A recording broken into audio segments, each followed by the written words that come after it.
lacuna on our youth.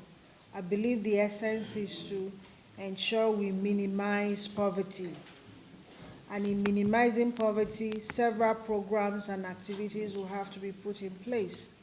But we must practicalize it where the impact is really, really felt. I do believe that the wisdom for setting NEPAD up in the first place was to narrow it down to where we can have sufficient and essential requisite capacity, but to use it on a platform where it targets poverty and minimizes it to a very large extent. Clearly, budgetary process will not do that for us. And so we have to be very creative. Where and how do we get the funds to be able to do that? And how is it anchored? And I think we should anchor it on the youth and women in particular. Gender sensitivity aside, I do not believe Africa can grow without anchoring developmental programs on women. And so part of your anchor program should directly go on women if you want to really stop poverty. And the second anchor should be on youth. And so what are the programs that NEPAD must focus on? What are the programs that NEPAD must mainstream to ensure that we're able to accomplish that? What we on this side would like to see is, one, to ensure that you operate within the enabling environment and the enabling laws are put in place. Where you don't have it, we will have to promulgate one to enhance that you're doing. For instance, if you have to collaborate or receive funds or have to work with other agencies within or outside, you will have the enabling law to do so. And so one of the things we want to prioritize is to do that motion, to raise the motion in the House and make sure that we're able to streamline the laws to give you the teeth to bite the way that you ought to bite. That is what we want to prioritize. The second we want to prioritize is to streamline you where you will be focused. And so you're not just following oil and gas in monitoring what they do or following ministry in what they do and then lose focus of that really was the essence for which you were set up. And so that's why, for me, we must have to have a retreat, a very crucial retreat. The outcome of that retreat must be your master plan that will give you your A to Z and gives you your short-term, your medium-term, and the long-term programs. So at the end of the day, we would like to take credit that during our time, NEPAD was impactful, and people actually felt the effect of NEPAD, and poverty we were able to alleviate. I also told her that there are many funding agencies, donor agencies that will want to partner with NEPAD. We have to look for them. But for them to want to work for you, they will need to see your program.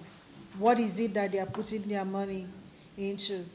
And so your program will be such that, as I said to your sister agency, we'll have to have that will have proposed results and then the activity that will drive that into that result.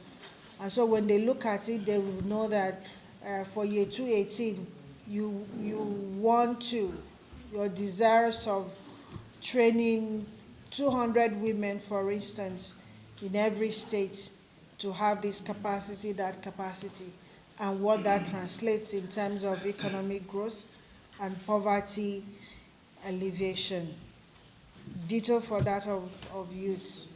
And that's why we propose that you must have training centers across the nation. And what is the current state of your board? The other one is your staff strength. What is your staff strength currently? And I believe sincerely that where we are today, your agency is a very crucial agency, not just in peace advocacy, but preventive. That's what I really would like you to focus on now. Often when you hear people shooting themselves or cutting themselves into pieces, is because we're unable to identify the symptoms on time. Is also because the word peace was not preached earlier enough. So my question is, what do you have in your advocacy activity to really minimize these killings and the conflict that is everywhere? And I need you to tell us, in your research, what did you find to be the common factor that often leads to these conflicts? Is it poverty? Is it restiveness?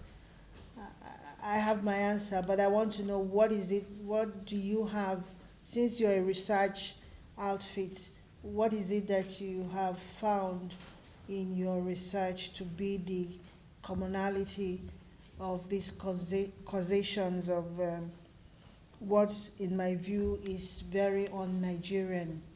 So when we know what those symptoms are and we're able to cut them way ahead of time, then we won't have to do any resolution because we would have prevented it right ahead of time. The other one is, do you have an office? Do you have a center? You say you do research. You're a research hub for Africa. Where do you stay? Do you have an outfit that has all that in perspective? And so when I walk in, you're walking into an office that is a research hub that has a facility for people that want to learn the cause of conflict in Akwa Ibom 10 years ago. And so they will do they'll put in preventive measures for non-reoccurrence of such. Do you have that? If you don't have that, then we really need to do something very quickly. The advocacy and preventive programs that you have, how are you disseminating them? Are people aware? I think most people read about you on the papers. Where and how else are you getting close to them to create that, to sensitize them on what it is that you do and where they can seek for help should that need arise?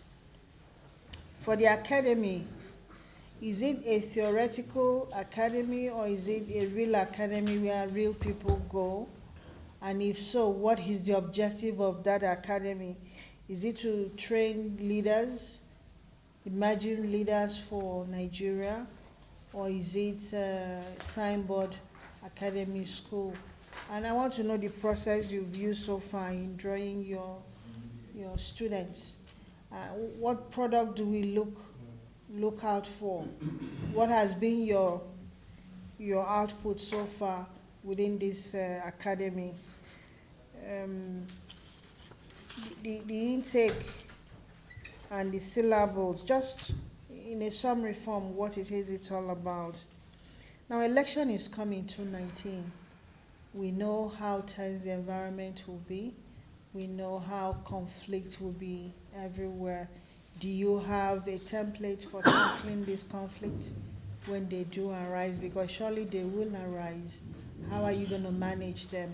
How are you sensitizing people on what may come as conflicts and how they can be prevented? And when you do your research, are you making it generic or are you regionalizing it?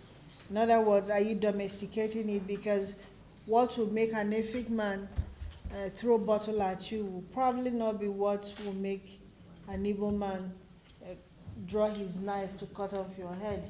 Neither will it be what will make you Fulani man. But because we are all human beings, there must be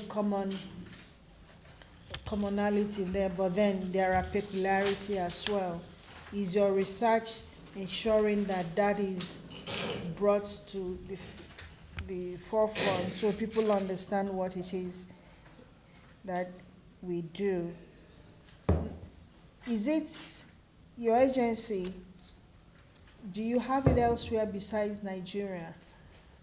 I would really like to know, because if not, I don't know how you're going to manage African conflicts. Now, one of the mandates you have is to use this platform also for African integration. I believe that connotes that you will have hand in everything else that happens within Africa. Otherwise, the integration will not be. It's when you stop peace, you create an environment that will foster integration. So, what is your research to this effect that will be able to accomplish? You talked about democracy as part of your research cardinal point. Now, I'm really curious about that. What does your research say about Africa and democracy in this century? Does when you send for your budget, the regular annual routine budget, where do you get your initial approval from? And when you get your other fundings from UN, World Bank, etc., what is the process for that? Now, I need to also know, when that fund comes, do you budget for it, or is it program specific when it's given to you? I know donor agencies will do that, but how do you report it in your books? Do you report it on project specific, or do you report it as revenue that you generated for a project? Because I believe the law makes you accountable for all funds that comes in within your system, regardless. The major interventions you have from UN, World Bank, etc., do you account for them at the end of every year? Do you request for them, or are they emergency fundings? Do you, at the beginning of every year, say that you're targeting X value from UN, X from Microsoft, X from blah, blah, blah? Are they all together? Now, I want to know how you're tying in conflict resolution and peace to poverty alleviation. How do you tie the two, knowing that the fundamental cause of conflict is often hunger? Do you, in your research, ever try to tie the two together as a symptom? I think these are essentially my questions. My colleagues have asked theirs. So take your time and respond to us. Thank you very much. Not find all that he needs, he has to go to the market. And so the market force will have a reflection of the total economy. And so what he would have ordinarily done with his money, he will not be able to do that. And so if he's eating 4 cups of gari, he has to reduce that. If he was giving his child allowance of 1 naira, he has to reduce that. At the end of the day, he comes back to poverty and frustration. Good analysis. But back to where we want to go to. I think I want to thank all of you for coming. It's been an interesting interaction. You all know now we have a lot of work to do. Again, if we want to be impactful, if we want to be useful, if we want to actually accomplish those mandates, we need to be focused, we need to be impactful, and obviously you have challenges of funding. We need to be creative to see how we can creatively source for fund outside the budgetary process. That will be able to help. Where there are lacuna in law, we'll have to help you to bridge that. But I think that the centers we're talking about will be more impactful if you have them in all zones.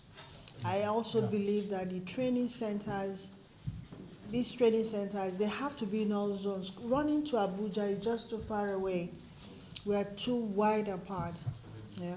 So we're going to see how, with the distinguished help, all of us will put our hands together and our heads together and see how we can work towards you getting that capital budget inserted into yours, so we can have that. And have response centers as well, where people in terms of conflict will be their first port of call. They can rush there as a rescue centers in all the zones. I think you need to do much more advocacy. People really need to know, people need to understand why peace is important, how everything else evolves around a peaceful environment, how we can all foster far better, how the economy can grow much better if we have a peaceful environment. If you build that into that advocacy concept, everybody will start chorusing that, and I think that's what we need very much. And so we're going to sit down again to work on specifics on how we can help ensure that your mandate is accomplished, and how we can have a healthier source of revenue to be able to do what we need to do. I also think that when these donor agencies are giving you funds, sometimes, not sometimes, we need to ensure they domesticate it. If a man from Togo is their registered implementer or service provider, you can domesticate it where they can use similar agency in Nigeria to do similar job, as opposed to them bringing in expertise to us. We have surplus expertise that we need to export.